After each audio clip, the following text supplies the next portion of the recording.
In an adrenaline-pumping maneuver, the lead starfighter, callsign Finger 4, spearheaded the charge, slicing through the ether of space. They weaved, swooped, and dodged with unwavering bravery as they blazed their path towards the formidable Major Rebel. The vast void was alive with the deadly ballet of aerial combat, illuminated by the fiery explosions and the relentless echoes of gunfire. Fearlessly, their advanced sci-fi fighters surged forward, unleashing a hail of laser fire aimed unerringly at the heart of the enemy's formation. Xamonarch decided that it was probably time to utilize his rapidly spinning ball of metal that he held in place in front of his body with the power of his magic. He had actually accelerated the projectiles in the seconds he had before the arrival of 15th and 22nd Squadron.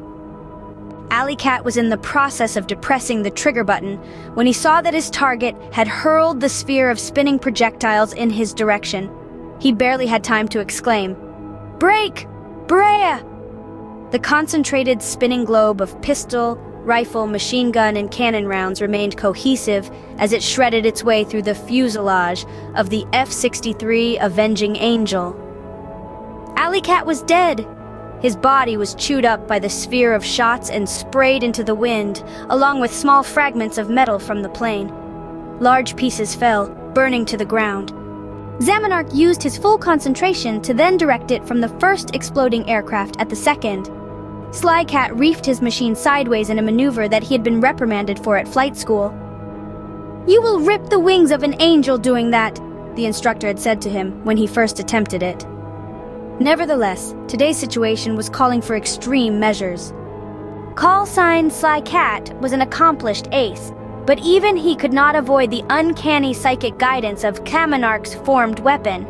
It hit the port wing like a ball of angry demonic bees, eating through and causing the jet plane to immediately begin spinning downward. Sly Cat ejected sideways from his stricken angel. He would survive the descent, evade detection to return to Zuvian territory, and later be posted to another unit.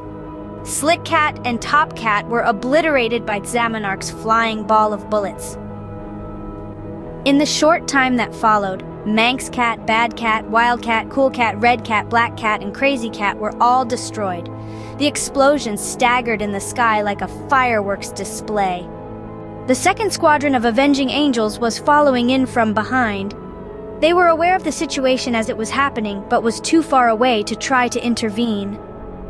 The angry swarm of metal that Xamonarch was using as a rolling club was growing slightly in size with every aircraft he smashed to pieces with it. He was running lower on power than he was comfortable with, so he resolved to return to Dominia when he was finished with this aerial attack.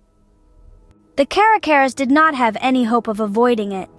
Weighed down by their two massive 33mm ultra-high-speed Gatling cannons, they required fighter cover at the best of times.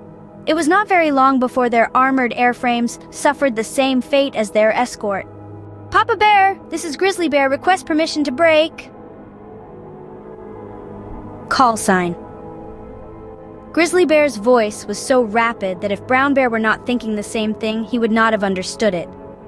Papa Bear was an experienced squadron commander. He knew that this was a task for the occult wing. "Troop, break, break, break!" he bellowed loudly, causing some distortion over the radio network. The members of 31st Fighter Squadron Cubs were magnificent pilots.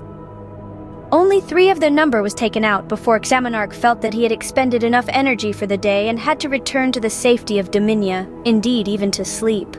Hovering above the cityscape, Xamonarch's imposing figure cast a shadow of impending doom. The capital, seemingly unaware of the terror that had just unfolded, was bustling with life. The bright city lights danced beneath him, oblivious to the sinister presence lurking above. But as Xamonarch descended, the city's rhythm faltered. The bustling crowd paused, their faces turned skyward, their eyes widened in horror and disbelief. The metallic debris from the battle had reached the capital, raining down like shooting stars, a grim reminder of the brutal warfare that had just taken place. The city's awakening was a harsh one. As the realization of what had transpired settled in, panic ensued. The once vibrant city was now a cauldron of chaos and fear. Amid the pandemonium, one voice rose above all others, a voice of authority, a voice of hope.